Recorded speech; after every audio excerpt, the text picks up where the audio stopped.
let me explain to you what's going to happen.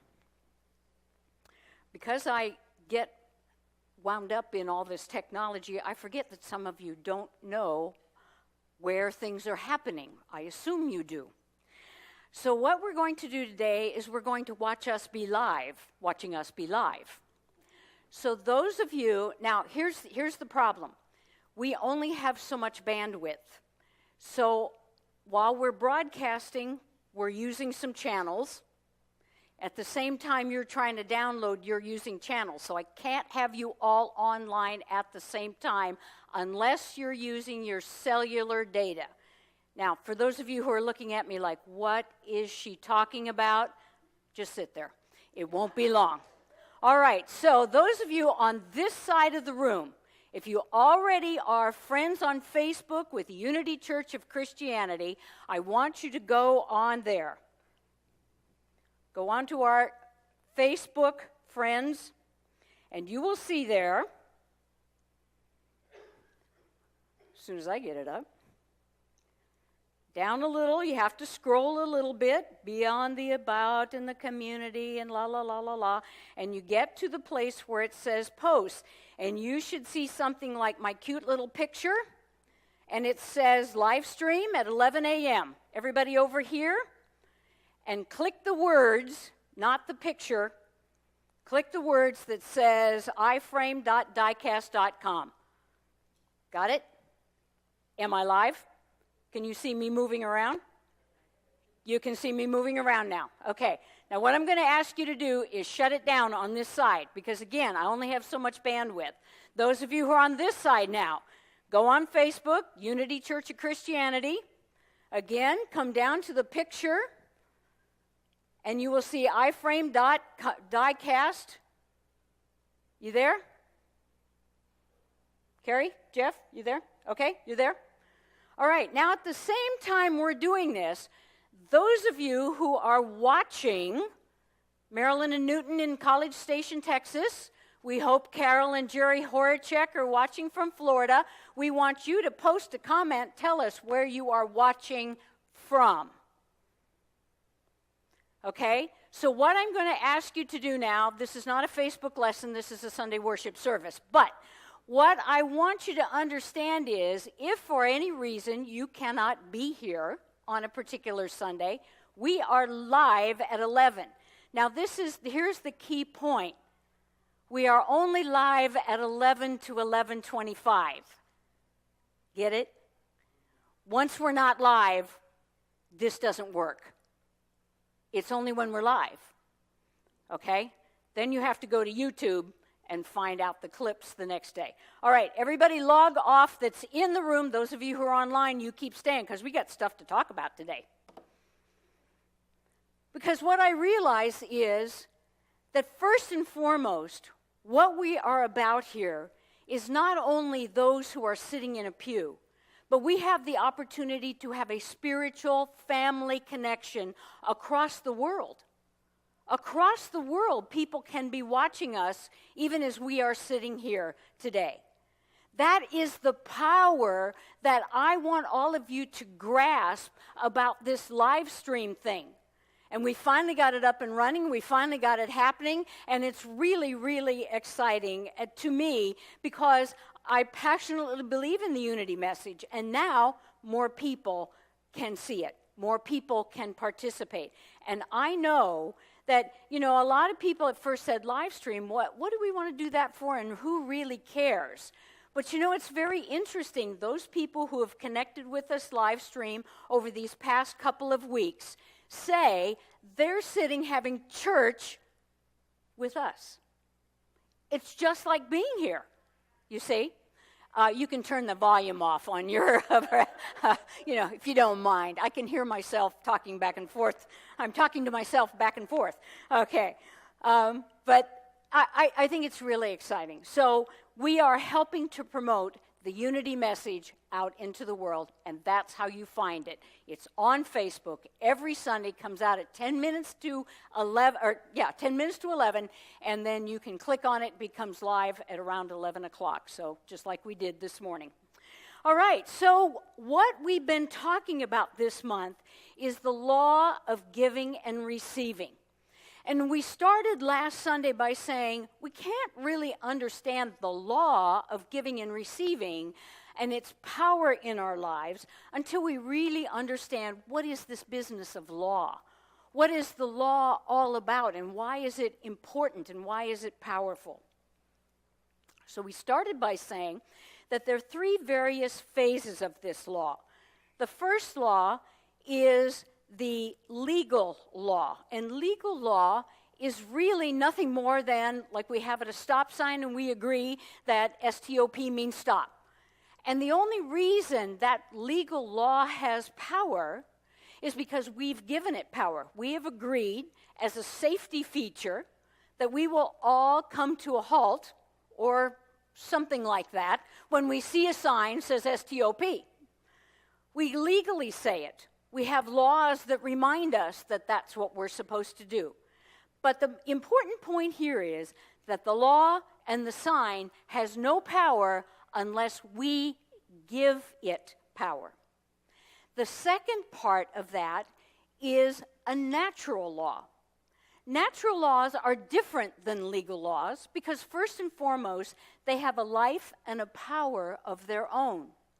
So, for example, we know that a peach seed will always become a peach. Ultimately, a peach tree, it will become peaches for us to enjoy in cobbler this afternoon. It won't turn into an apple.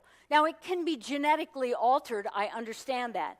But inherent within a peach seed or an apple seed or even our own human body is the making of the next generation.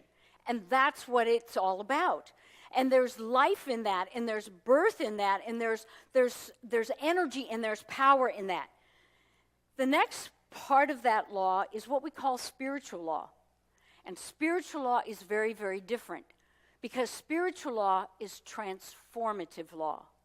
Spiritual law moves us from something where we give our power away to something that is life, but now to something that is life with a capital L. So we're going to unpack some more about this law so we can understand how it works in our life. Because if we don't understand, then, when we say, well, it's a spiritual law, okay, that's fine, but what does it mean to me? I think what's so important about this is the gaps. The evolutionary gap between a legal law and a natural law, between a natural law and a spiritual law. There's a gap, there's a quantum evolutionary leap that happens between those spots. And as we sort of begin to unpack them, we begin to realize that just like the story in Genesis of the 6 days of creation, there's that gap, isn't there? Day 1 ends, day 2 opens up, it's nothing like day 1. Day 2 closes, day 3 opens, it's nothing like day 2.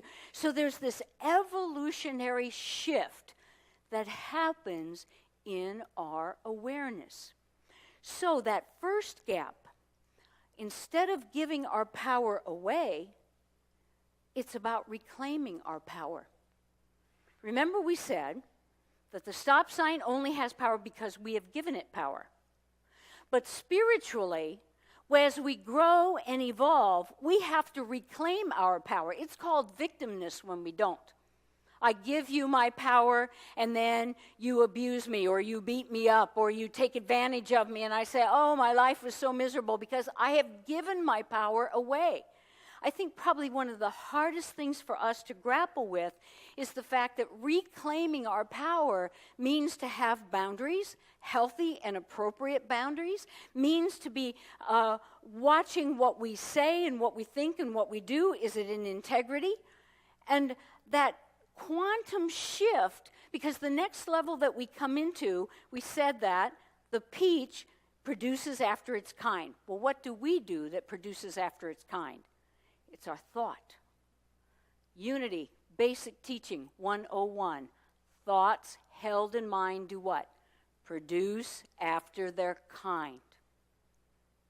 Now, if I'm going to have angry thoughts at the world, what kind of fruit will I get? See, my peach tree cannot become an apple tree. My angry thoughts cannot suddenly become kind and loving. They don't become kind and loving overnight. They produce after they're kind. Have you ever noticed, and I know you have, and hopefully it's not any of you, angry people are angry about everything. Everything. We have pop-top cans instead of twist ties. I hate them. Why can't you go to the gas station and just pump your own gas? Now we're pumping our own gas, and I don't like that either.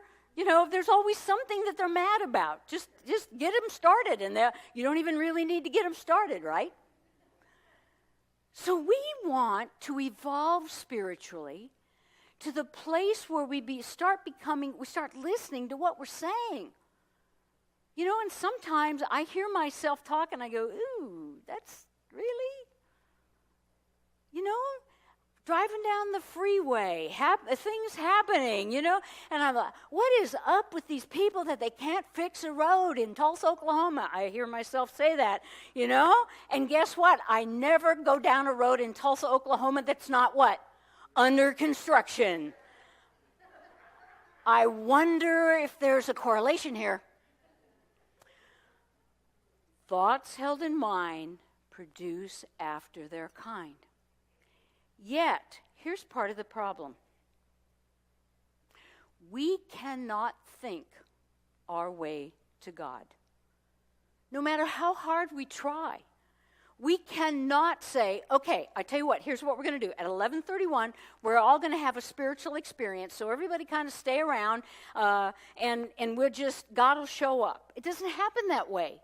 You know it and I know it.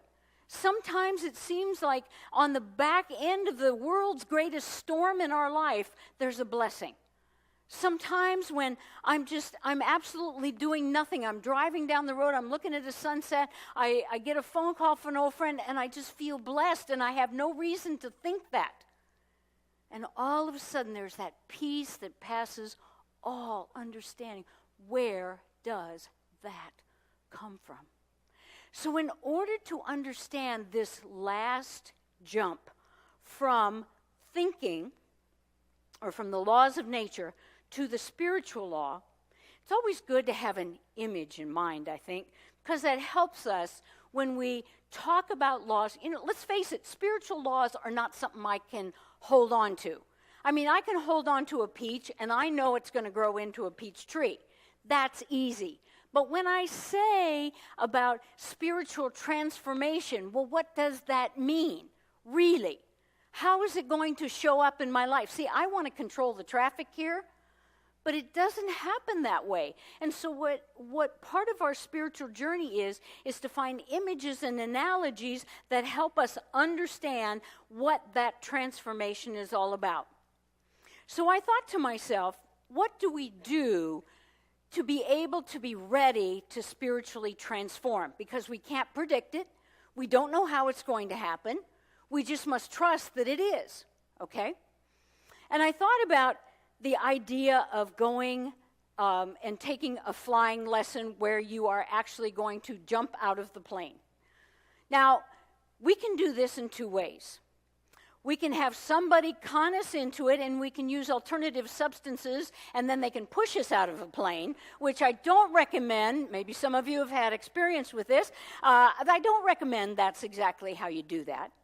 Or we can consciously choose, you know, I'm just feeling like this is something that's on my bucket list, and I want to do it. Now, the wise person would do what? You would go and get some sort of instruction. First of all, you would go and get a legitimate party that has a plane that does a service such as this.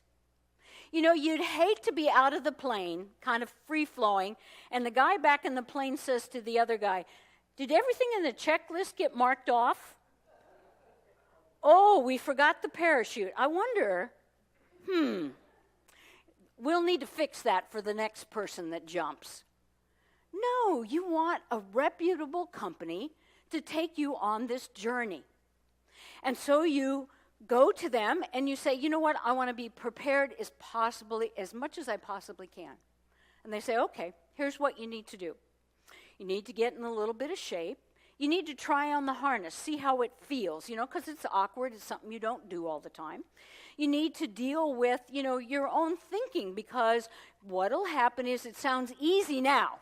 But when we take the door off the plane and you look down into nothing, it's not pretty, right?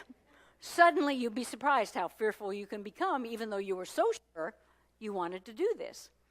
So the instructor would kind of walk you through some of the steps and just say, prepare yourself for this, that, and the other thing. If it doesn't happen, done this. Okay, great. So the day finally comes, and you're ready.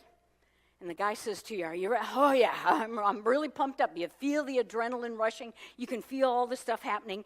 And you get up. Okay, they take the door off, and now you're standing there. You feel the wind. It's cold.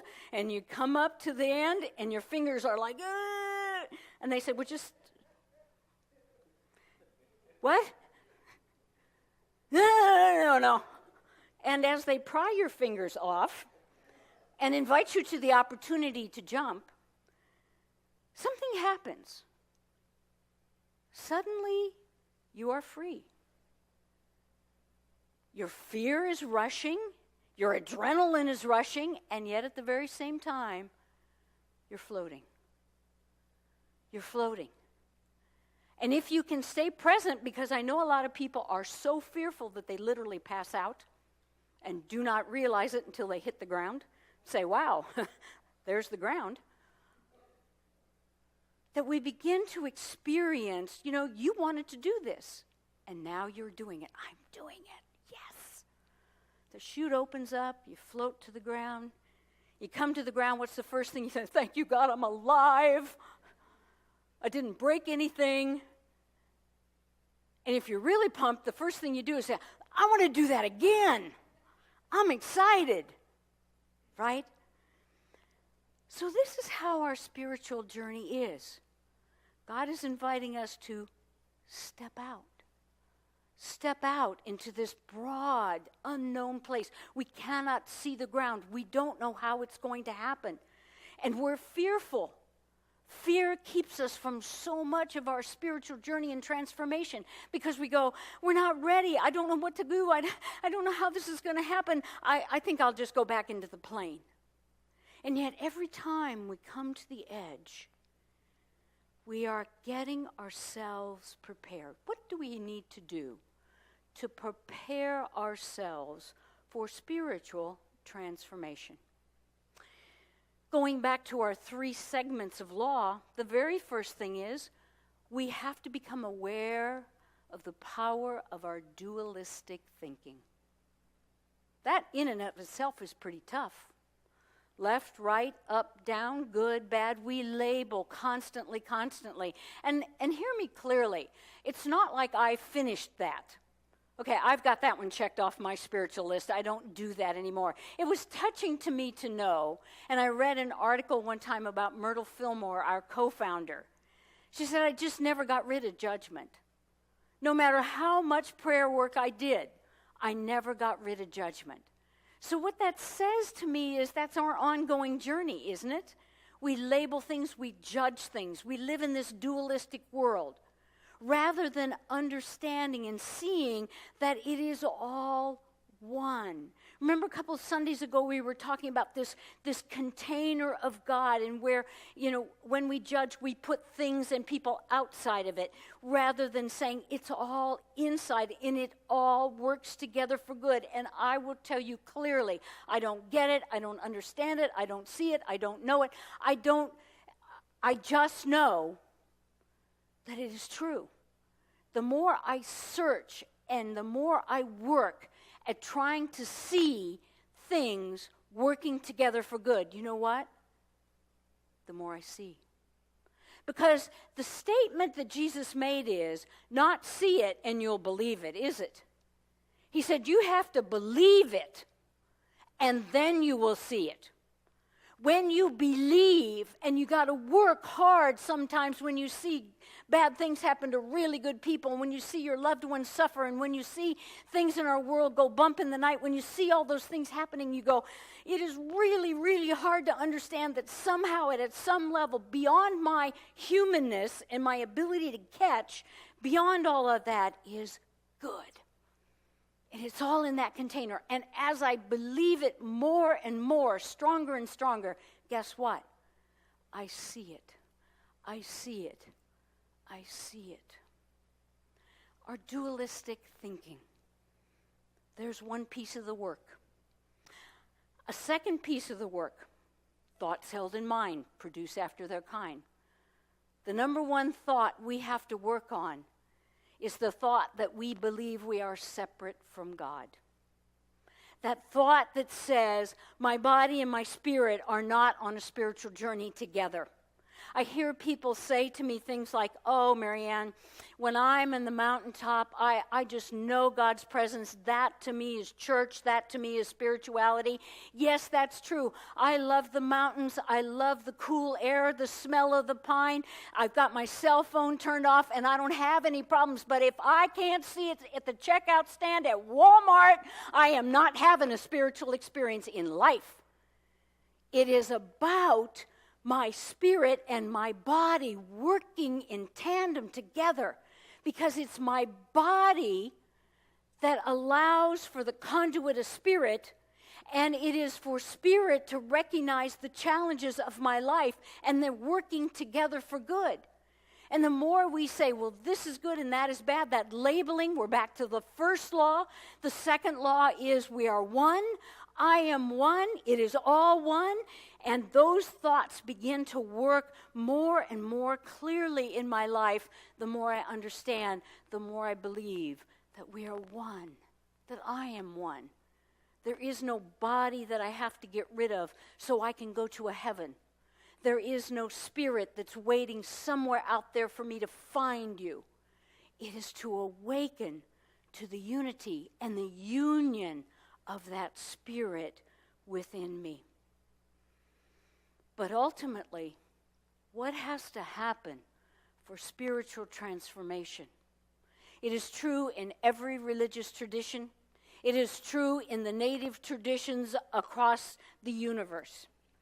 We must die in order to be born. We must die. And all too often we've taken that as, well, my body's got to die and then I can go to heaven. That's not what we're talking about. I must die to that dualistic thinking. I must die to that sense of separation. I must die to the feeling and belief that God is up there, out there somewhere, and doesn't have any recollection of me or what's going on with me, or is using me at any one point in time through which to express creative gifts. Because in the end, the journey of transformation is the journey of love. Love with a capital L, my friends. To be able to accept the love of God, that's transformative. Because when you accept the love of a person, you change. See, all too often what happens is we say, well, I'm not sure you love me, but I'm going to tell you I love you. How can you accept that? You see, when you say you love me, I believe you. Therefore, I can say to you, I love you. And you can believe me. When I say, well, I don't know if God loves me, I feel separate from God, then I don't have an experience of God. And God is that creative movement, is that creative flow. So what we're trying to do here in this transformational process is we're trying to get ready to stand at the universe. You know, when we stand at something that is so fearful to us, whatever it might be, try a new job, a new relationship, a new baby, a new whatever it might be. We come to those places and it is sort of fearful, isn't it? We have no clue as to what's going to happen. God all too often brings us to these edges. You know, in all honesty, those of you who are here today as members of this church, we're going to have a vote here in a couple of minutes about some of the future work of our church. We are standing on the precipice.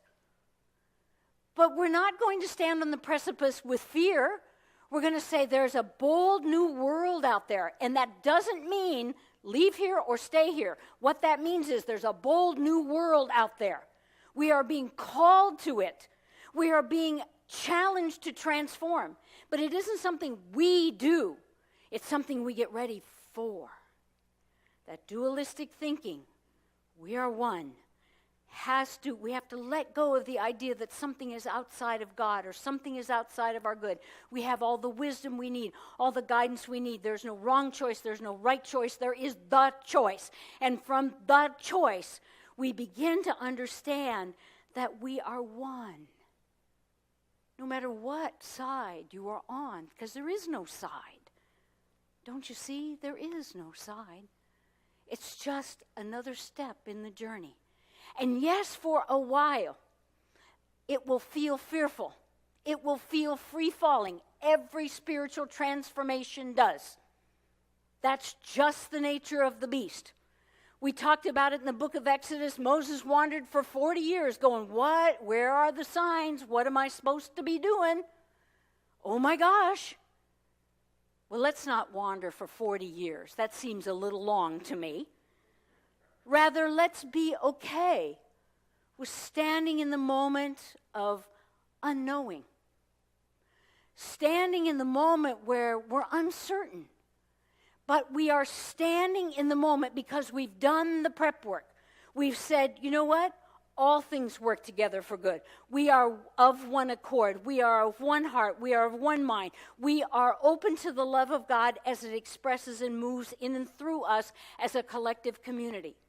And therefore, when we take that step forward, we take it together. We take it because we are together. We take it because we are on the journey of spiritual transformation. It's not a journey that ever ends. It's a journey that challenges us through our entire life. And so today we are on this journey. We are opening ourselves up to understand that the law of giving and receiving has no power until we understand the transformation that we must grow through. For those of you who are watching us online today, I want to say thank you for joining us. And you know what? We're here every Sunday morning at 11 a.m. Central Time. We invite you to make it a habit of joining us. Thank you and God bless.